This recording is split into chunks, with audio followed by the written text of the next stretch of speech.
This is something I've realized about myself over the past couple weeks, and maybe you both can relate. The older I get, and now that I live somewhere with a yard, I am coming around on things that I hated and was forced to do as a kid, like yard work. The other day after work, I got so excited to go to Home Depot and buy a trimmer. And then last night after work, I went out and I was just like whacking weeds with this trimmer. And it was just great. It was an enjoyable way to spend my evening. And I was thinking back, man, when I was 12, I hated this. And I'm just finding myself spending more time in the yard, like gardening, pulling weeds, that kind of stuff, because it's more enjoyable than looking at the internet. Do either of you find these things that you hated as a kid more I remember when now? I was 12, I'd be like, I can't wait till I don't have to do dishes anymore and I could masturbate all the time. But now as an adult, I can't. You got to do both. Yeah, you got to do both. Good thing I wash my dishes with cum. Glad to be here. Jordan, when you were going to Home Depot to get your trimmer, did you say, "Oh, I'm gonna have a nice little Saturday"? Head on down to Home Depot. Was it one of those kind of? I kind of. I mean, this was like Tuesday, but that's what started me. Also, a trip on a Saturday to Home Depot for gardening supplies is what set me on this grilling life path. So now I saw the grills there and went back and got one the next day. It's just, I'm a new man because. Where do you that. live? Am I don't want to say what. No, I don't want to say what neighborhood. Yeah, but we live. From talking to your wife, we live a couple neighborhoods away. Oh, okay. So you're Los Angeles man with a yard and a grill. Okay. Oh, right. Yeah. Oh, that's great. I mean, Los Angeles is big. I can say that, or are we cutting that? No, we could say LA. I thought you were asking like where big in place. LA I lived. Yeah, well, I wasn't sure if you were in LA. When you said yard, I was like, it could be LA, but you could, if you had said like Missouri, I'd be like, oh shit, okay, yeah, people can be anywhere nowadays with the internet. I would never live in Missouri. Yeah, I mean, I probably wouldn't live there either, but if I had to, if it came with a yard and a grill, I would. Sure. Yeah, in a second. No, I actually I relate to this a lot, but because I have a child, I love doing dishes because Really? Yeah, I love it because Wow. it's like I get to get away, and cooking is the same thing. I get to be in the kitchen and just like cook and do dishes, and I put on something on my phone, I watch that, and I just yell at everyone to leave me the fuck alone, and then I get to put food in my family's bellies, but also not have to talk. It's great. That's nice. Yeah. Sometimes you just need some alone time. When someone comes into the kitchen, though, it's just like, what is this? Oh, what's going on here? 100%. When someone comes in the kitchen, I'm like, what the fuck do you want? I'm doing something for you. I'm doing this because I love you, you fucking ass. Yeah. I'm kidding. I don't say that. But yeah, no, it's all the like adult chores that are manual labor are my favorite.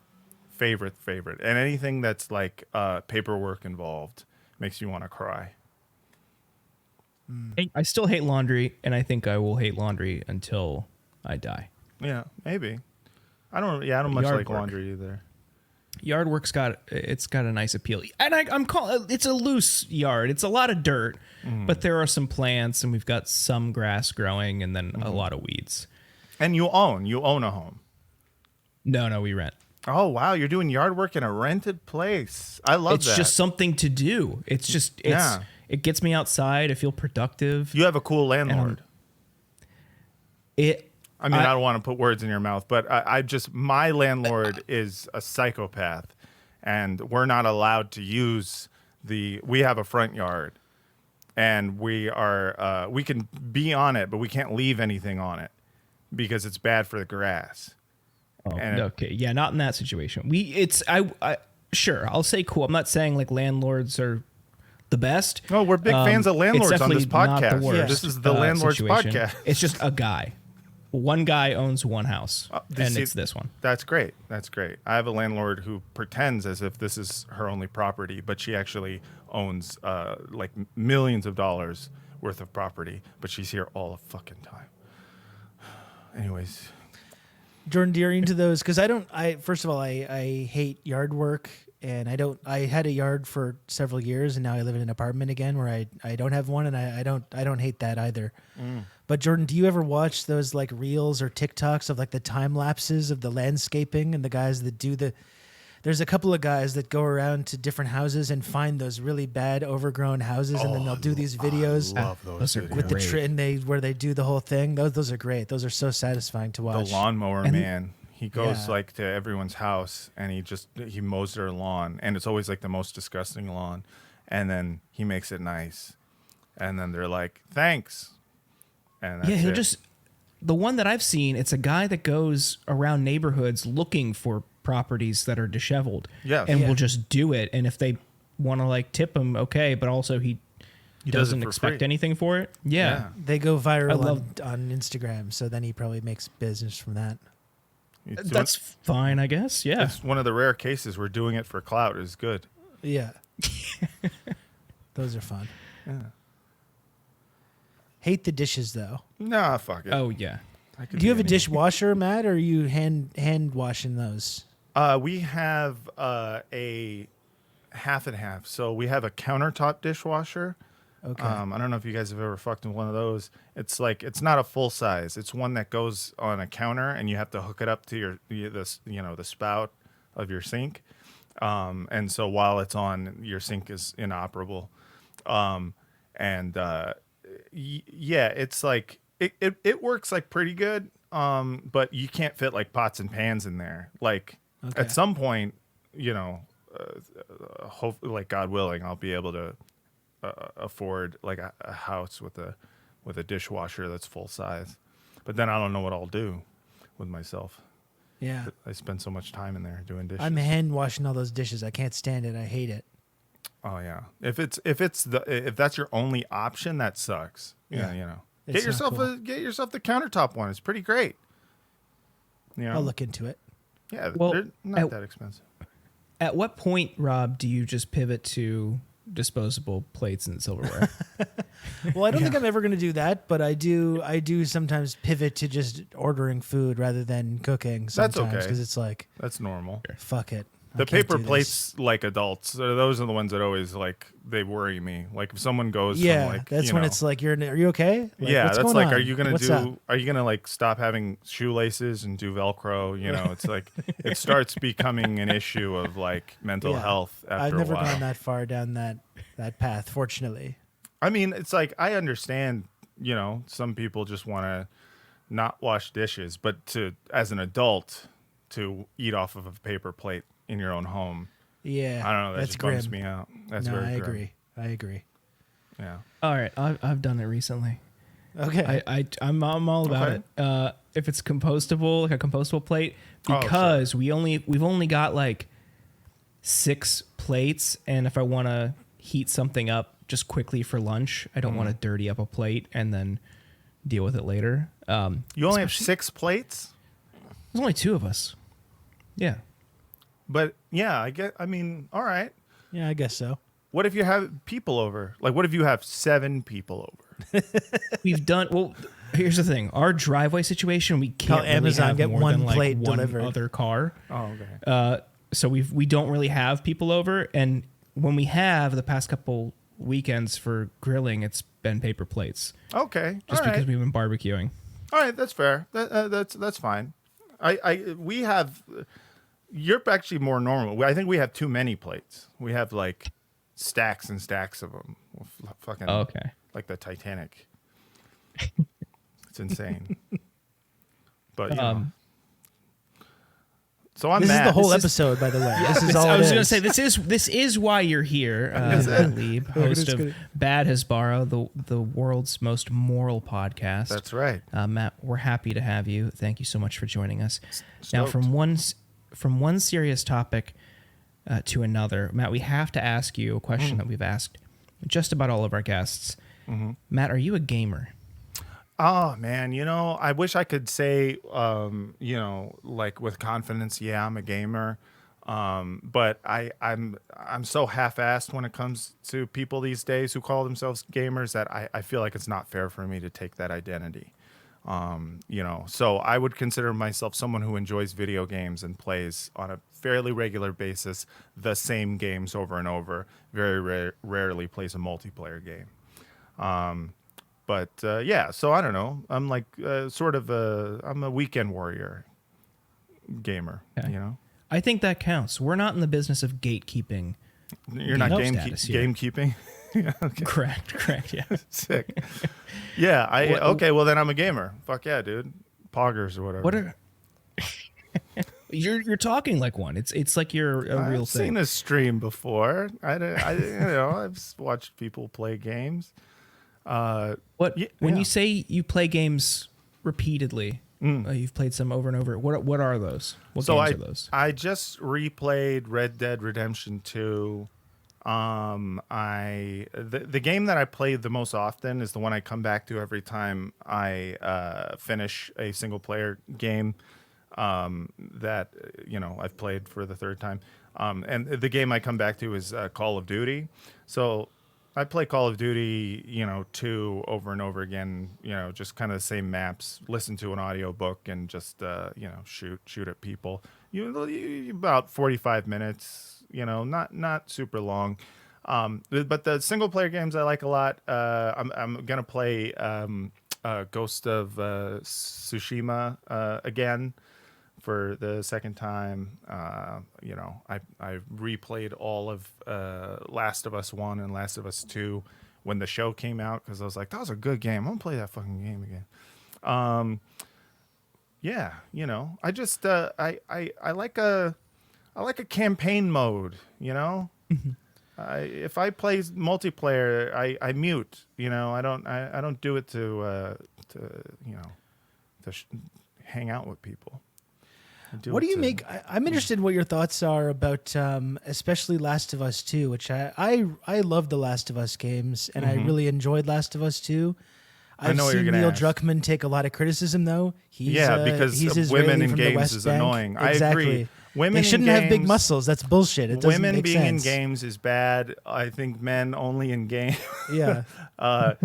No. What is the criticism? Is it about Zionism? Well, he's Israeli from the West Bank, and Right. I guess like there's a little bit of that, a very kind of like what you might describe as kind of like a trite sort of comment on the cyclical nature of violence in Last of Us 2. Sure. I liked it playing the game. I think after learning about his background, it becomes a little bit more, a little bit sketchier. Yes. But it didn't really take away. Like I still really did enjoy that game a lot. It's still a great game, despite whether or not Neil Druckmann is a ardent Zionist, or whether or not the clickers are an allegory for Palestinians, which I don't think they are. I mean, No. maybe I'm giving him too much credit, but I feel like that just on a level of, fucking, I don't know. It just seems like a bridge too far in terms of like where he's coming from with his Zionism. I know a lot of fucking Zionists who do a lot of dehumanizing of Palestinians, but the idea of him being as trite as the thing about clickers, kind of like Palestinians, like when the game is essentially doing the other trite thing of, wow, the real monsters are the humans all along. Like that's actually the I mean, thing. my understanding was that it was more, the allegory was about this kind of blood feud that develops between Abby and Ellie as they keep taking from one another, and then the other one has to get back at them, and the other, which is like, I think that's a pretty not accurate way of framing the Israeli-Palestinian situation, but it's definitely a little bit more nuanced than like humans versus animalistic cannibal monster creatures. Yeah. I listen, I don't know whether or not he's doing a Israel Palestine thing between Abby and what's the other one? What's her name? Ellie. I don't know. Could be. I feel like the overall message of the kind of the depressing nature of vengeance and that whole thing. is something that has already been done 1,000 times. And this idea of like a mission for revenge will, in the end, you'll end up losing your soul and hurting yourself. That's been done. Why the game is good is because it's the first video game I've played while I am, in the big battle that you've been waiting the whole game for. I am screaming, no, I don't want to hit this person, but I have to. Yeah, and you're so like upsetting. crying while you're fighting someone who like that. The genius of that game as a game, I think, is something that is more of note than, like the whether or not he's trying to do an Israel-Palestine thing. I mean, he might be, but more importantly, the gameplay of that game is, I think, some of the most innovative storytelling I've ever seen. Yeah. No, I really like it, even though I get some of the criticism about that kind of analogy. Oh, sure. I still really do love those games. So. Yeah. I mean, I'm interested to see if what Neil Druckmann is saying about everything now. I haven't looked into it, but, who the fuck knows these days? Yeah. Everyone who you like is a piece of shit. Yeah, that's what it seems like. Yeah. One of the producers of Borat. Once I lost him, just exactly. Once we lost Lee Kern, we lost the world. I mean, that's a crazy example because like it shows how it completely normalized it is to do racism against certain people. Yes, and the whole Borat idea was just like insanely racist. Like it's like mind-boggling. And it and then shows these are the people that are limit of complaining about like people being so insensitive and using these tropes and stuff. Meanwhile, you've got Borat going like, "I love doing a rape." Yeah, I like and it's rape. like, my wife. Jesus Christ. We put woman in cage. I am Arab. Yeah. Fuck. His whole shit. It's I think that's a great point. Is the in terms of the normalization of this shit. It also like shows like the limits of the kind of like irony pilled jokes or like I don't know comedians where the whole thing is like, no, this is a statement on racism and whatnot. It's like this. It kind of seems like he just likes saying the thing, right? Yeah, and here's the thing: I get it. Like it's funny. It is funny. Borat is undeniably fucking funny, and it is undeniably funny to get Americans comfortable with the type of guy where they can sit and say something super anti-Semitic, and you're like, damn, all it took was Borat, and now they're just like spouting Hitler shit. Like, it's a great idea. The problem is that like you kind of just assume based on the I don't know, the creativity of the premise that the person behind it is not also racist, because you're like, well, that would be ironic though. So that's too far, right? They're against racism, and it's like, well, yeah, but they're against anti-Semitism. Other types of racism are okay because they're not as bad. Which cool. Thanks, Sasha. Yeah. On that topic, one of our nation's leading scholars made some comments this week that we were hoping to get your thoughts on. I love scholars. Talking, of course, legal scholar Alan Dershowitz. I love Alan Dershowitz, the Dersh, what the sharpest legal mind in America. He's a board member of the Insurgents LLC, but we can have this is a little conflict of interest, so we got to negotiate this carefully here. He said that the worst department in terms of anti-Semitism and anti-Israel are Jewish studies departments. And he goes on to make the case that if you are a Zionist, nothing more anti-Semitic Israeli, than a Jew. He's like, who I hate the worst is the Jews. That's how you know you love Jews. Mm-hmm. He goes on to say that pro-Israel Zionist Israelis or Jews can't get hired in these departments at universities across the country. Absolutely, and only anti-Zionist Jews get hired there. Famously, yeah. Yep. That's why we have not learned the names of multiple fucking random faculty, non-tenured faculty members of multiple universities in the last few months. That's why I have no idea who Shai David is. Like, fuck you.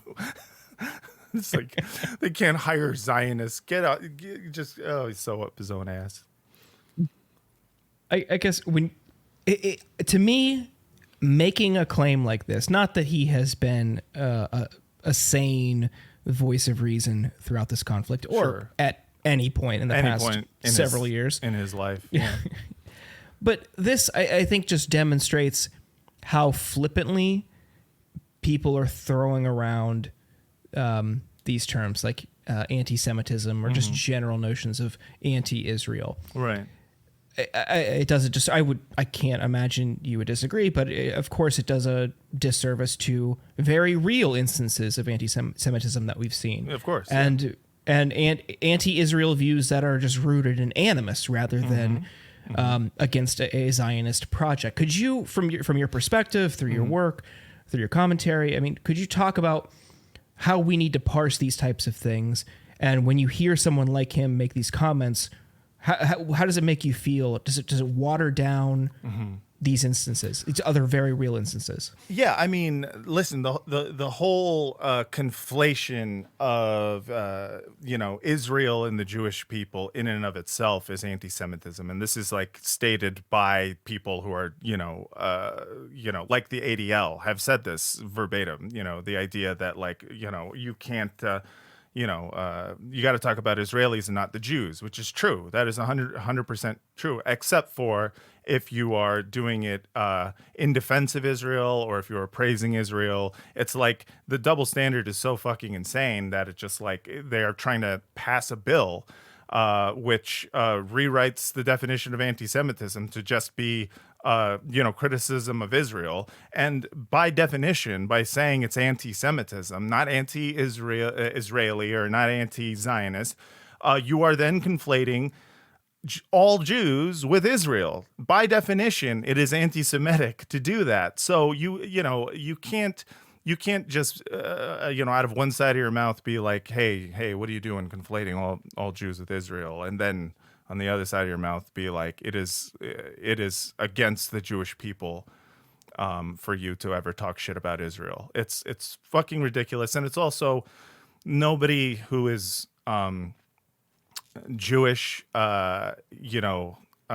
all know it's bullshit. We all know it's fucking it's garbage. Every single Jewish person who has ever lived while the state of Israel has existed, and even before, has had opinions about Israel, has talked about it, has been, had opinions about Zionism, and had opinions, and we all talk about it privately. That's the whole thing. This is what's annoying about all this, is that we watch these Hasbarists, these Israeli propagandists, go out there and say how offended they are by whatever views some college kid said.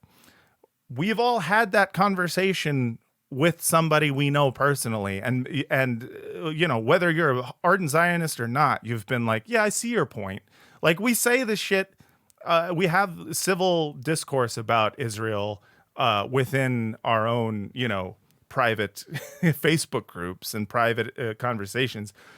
And then as soon as it spills out into the public, someone who's not Jewish is saying something that I also believe is sort of true. How dare you? It's all bad faith. It's all bullshit. And it makes anti-Semitism worse, because the whole thing, all it does is it makes you go, oh, Jews are a monolith. They all believe this. That is what they are actively pushing. I mean, Zionism is creating more anti-Semitism than it actually stops.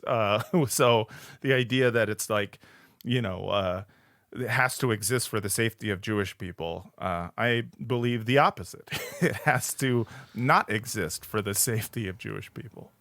Yeah, and like Jordan was saying, like, not only that, but it kind of gives cover for people that want to downplay, actual anti-Semitic incidents when you have all these people constantly going on about how terrified they are because they saw like a free parking sign and they thought it said free Palestine. That's right. Or whatever words or slogans or whatever that are upsetting to them that make them feel unsafe or uncomfortable. So I just got back from a tour with the IDF and I'm here on the UCLA campus. Yeah, I feel very unsafe. I'm 'cause these people scared. Intense. Yeah, Yes. exactly. It's fucking ridiculous. And it's so, I think what's so egregious about it is that the people who are saying it are lying. That they're putting on an act.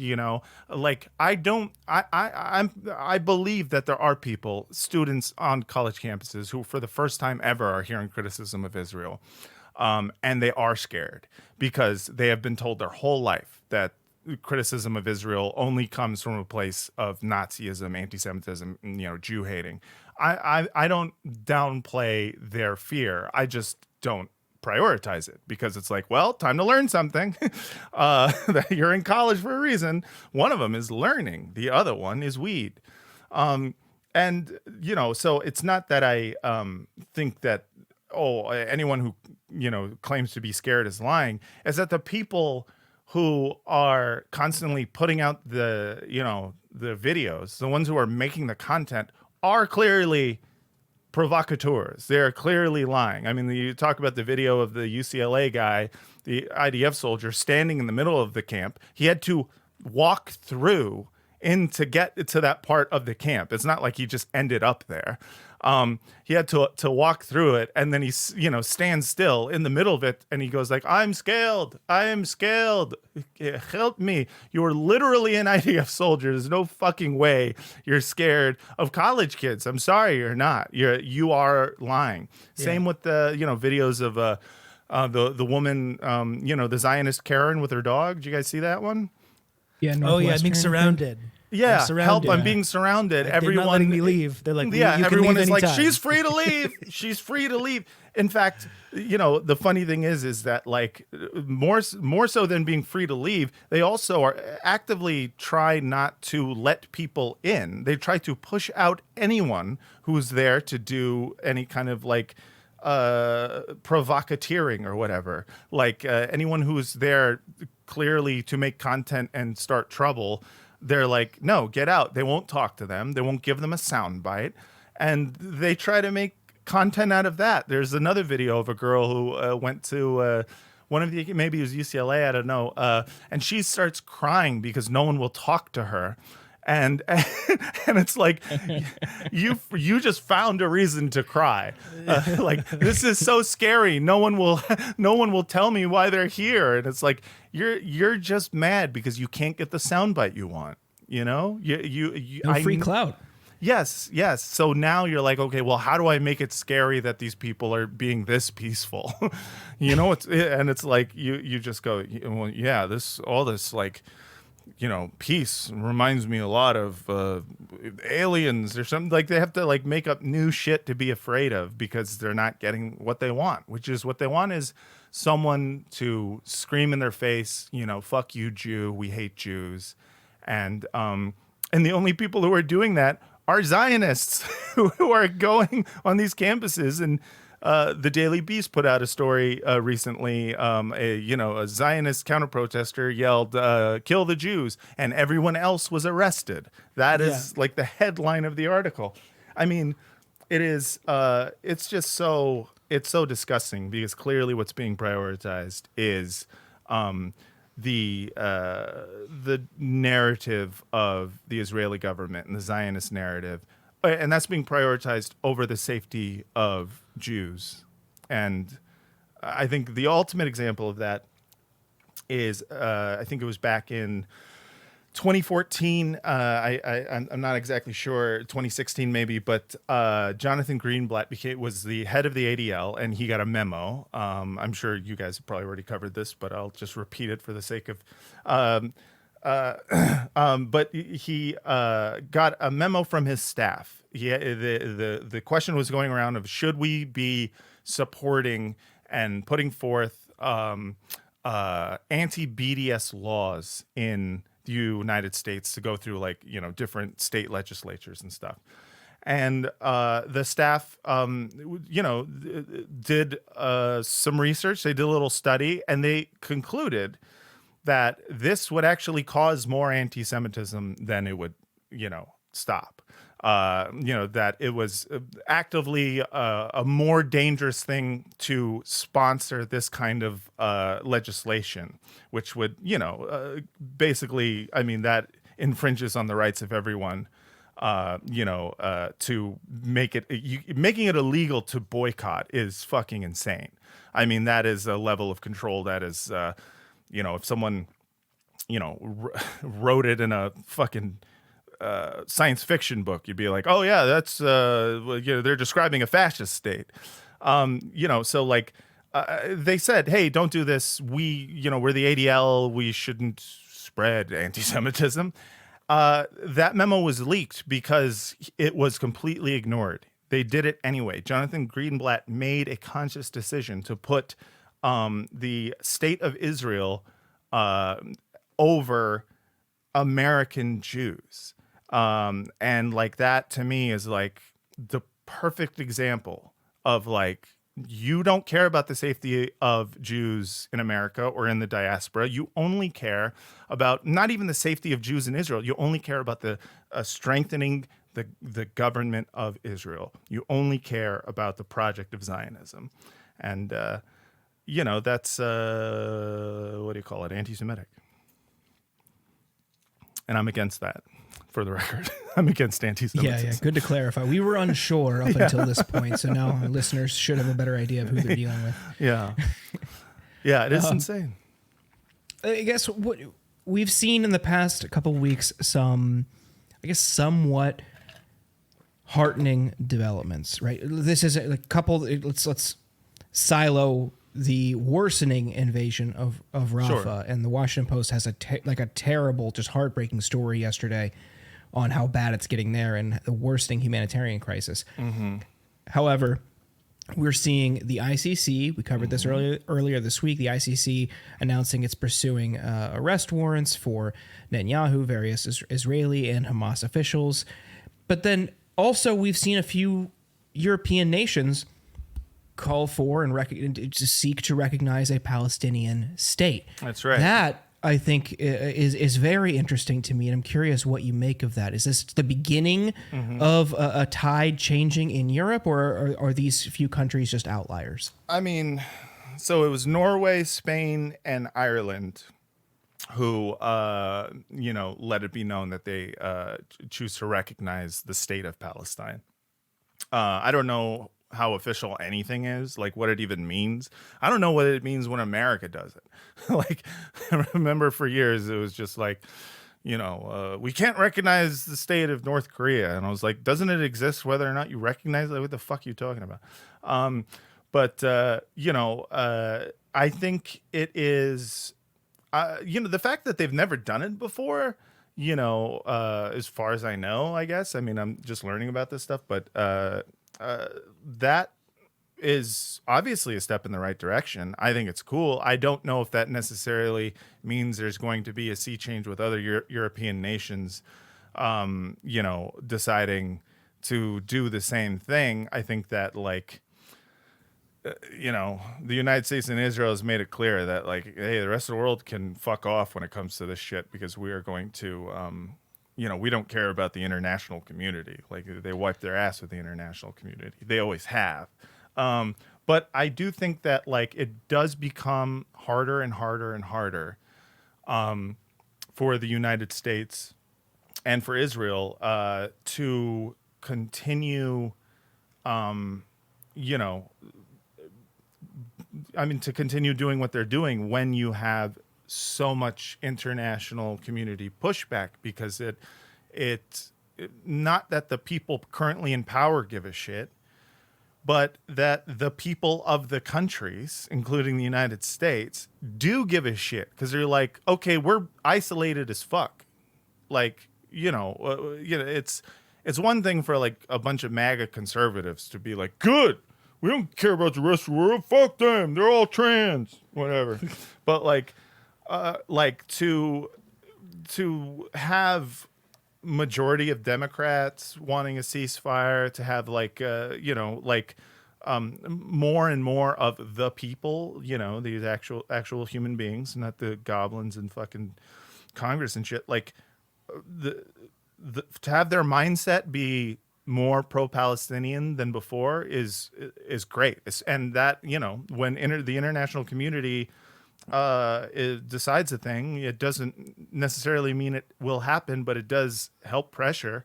And I kind of, the only comparison that I usually do when it comes to Israel Palestine is apartheid South Africa. And it's like, we know apartheid South Africa kept going, as long as they had the backing of the United States. And no matter how unpopular apartheid South Africa was around the world, they just were like, well, fuck you. But eventually that shit, changes because people, the voters and fucking human beings who live in these countries, who live in the United States go like, this feels wrong. And things can change, So my only hope is that the entire international community decides to follow suit. Well, it's an interesting analogy, too, because even after South Africa did lose the support of the United States, finally, they had support of Israel right up until the bitter end. Yeah, and you can see why that is. Yeah. And it's the same argument too when people talk about Israel and whether it has the right to exist or whatever. Or talking about the idea of like, when Palestinians have a state, they want it from the river to the sea. That means they support genocide. But like, when Rhodesia went away, when apartheid South Africa went away, it wasn't a genocide against the people that lived there. Right. It was merely like it's a country. It's an ideology that's changing. Yeah. And in fact, when people, talk about South Africa, the big right-wing talking point for years has always been, they're doing white genocide in South Africa. And it's just, it's something that is ahistorical, and it's fucking just pushed by cranks, and these are usually ethno-nationalist cranks who do it. These are like openly racist people who say this shit. And so it's like kind of how you're on the right side. It's like, what are the racists saying? Yeah. And with what you're saying about the Ireland and Norway and these kind of recognizing Palestine as a state, there's also, this ruling that came down from the ICC this week, which of course Biden and everyone are freaking out about. You saw every single politician like around the Western world using that almost identical language about the false equivalence that was being made and stuff. Yeah. But even that, like, there is evidence that there is kind of a shift going on. Even like France said that they would abide by this, but they would abide by what the ICC is doing. And even Germany. And Germany, who has been said they would enforce it, has been fully backing Israel to the hilt this entire time. So it's like, that Netanyahu and Israel have really overplayed their hands when even fucking Germany is saying like, all right, well, it's a little bit, you're going a little too far here. Yeah. And also when the fucking prosecutor of the ICC decides that he is going to be seeking arrest warrants, because that guy, I remember when the ICJ, was, doing their trial, the case brought against Israel by South Africa, that, for me, I was like, okay, what's the ICC? What's the ICJ? Like, what are these things? And the talk was that, well, just don't worry about the ICC. They're not going to do shit. That was kind of like the general feeling around it. And it was because Karim Khan was someone who, was criticized a lot for kind of having this double standard when it came to Israel. Like, he was meeting in secret with, people in West Bank settlements. And like, people were like, what? He's one of their boys is basically what it was. Like, he's a Western imperialist, pro-Israel, whatever. So I didn't even consider the idea that the ICC would do anything, because people in general were like, nah, they're not, they're just not a body that is going to go against the grain of kind of like Western imperialism. And we were wrong. The fact that, he's doing this is, fucking, it's huge. It's huge. It's like all of the international courts. Like, it's like bingo. It's like Hague bingo. Like, it's, this is, whether or not they are actually able to get judges to issue arrest warrants, which I think would be, I think that would That would be sick. But I try not to get my hopes up when it comes to that shit. But whether or not they are able to get some sort of concrete ruling from the ICJ, the mere fact that the international community is going on the record and being like, we tried, like that's something. There was a time when it was nothing. You take what you can get when it comes to this shit. It's crazy how brazen Netanyahu was after as well, though, going on TV. Like, it's just, I was just a gangster, just an obvious gangster. Yes. He goes on TV and he's like, no, I'm not worried about traveling around. You know who should be worried? This prosecutor. He should be worried about traveling around and stuff like Right. that. He's Basically a fucking thug. This guy is just like, I don't know, maybe prosecutor. something happened to him. I don't know what you're going to do. Fucking It's murdering crazy. Bugsy Siegel ass bitch. And this is like, the guy that Biden is like, no, we must stand by. Even though I'm privately frustrated, we must stand by this guy no matter what, through thick and thin. We've got it. We can't cut him loose. No way. It can't be done. Yeah, I mean, it's like, listen, bro, how many outs do you need, like from the fucking international community Yeah. before you can go like, hey, what can I say? My hands are tied. ICC is do what it got to do. Like, it's and it just goes to show like how empty any kind of like half criticism, whatever fucking, he said with his interview with Dana Bash, where he's just like, if they're going to Rafah, I'm not gonna give them the ship full of weapons. They get the other ships, but that one, nuh-uh. And it was just like I guess we're done with that. What happened to everyone got the mad. turning Just, of the tides? okay, all right. It's like it's all fucking empty bullshit, and and I'm tired of people, trying to give cover to Biden, because it's like, okay, so either he is just the most bullyable bitch of all time, which is what you seem to, what these people seem to suggest. Like, well, it's, Israel. What can he do? He's not the president of Israel and whatnot. So it's either he is weak, which I don't think is true, or he is someone who believes in what Israel is doing. And if you believe what Israel is doing is wrong, then you have to criticize him on it. You have to. Otherwise, you're just, I'm sorry, but you believe in nothing, and you should be ashamed of yourself. It's like you can't be like, we got to mitigate the pain of a future Trump presidency. It's like, yeah, I agree. That's why I think you should have fucking done something from the beginning, like separated himself from Israel from the beginning. But no, and then months and months of him giving support, after a few months, I'd be like, okay, it's clear they don't have any plan other than mass expulsion and death.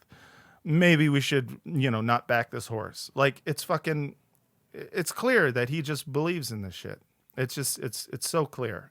And, whether or not that means you're going to vote for him, that's not my business as to how you fucking vote. But I'll tell you, when someone says, I don't know if I can vote for this guy, I'm like, I get it. I don't know if I necessarily, agree, but I'm not going to sit here and tell you have to, you know what I mean?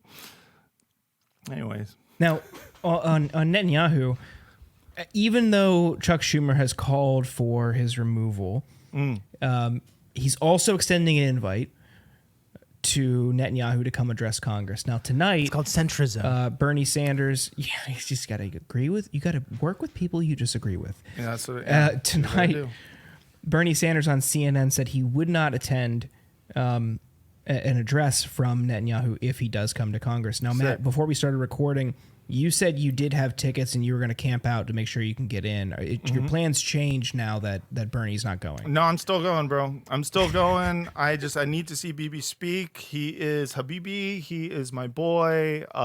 He and I go way, way back to 2011 when I went on Birthright and he was a headliner. That guy, he's super sick. Everything he says is dope. He's a good guy. I'm glad Bernie's not going. I like that's great. I mean, I think Bernie Sanders is someone who I think a lot of people are disappointed by in terms of how he kind of initially reacted to everything.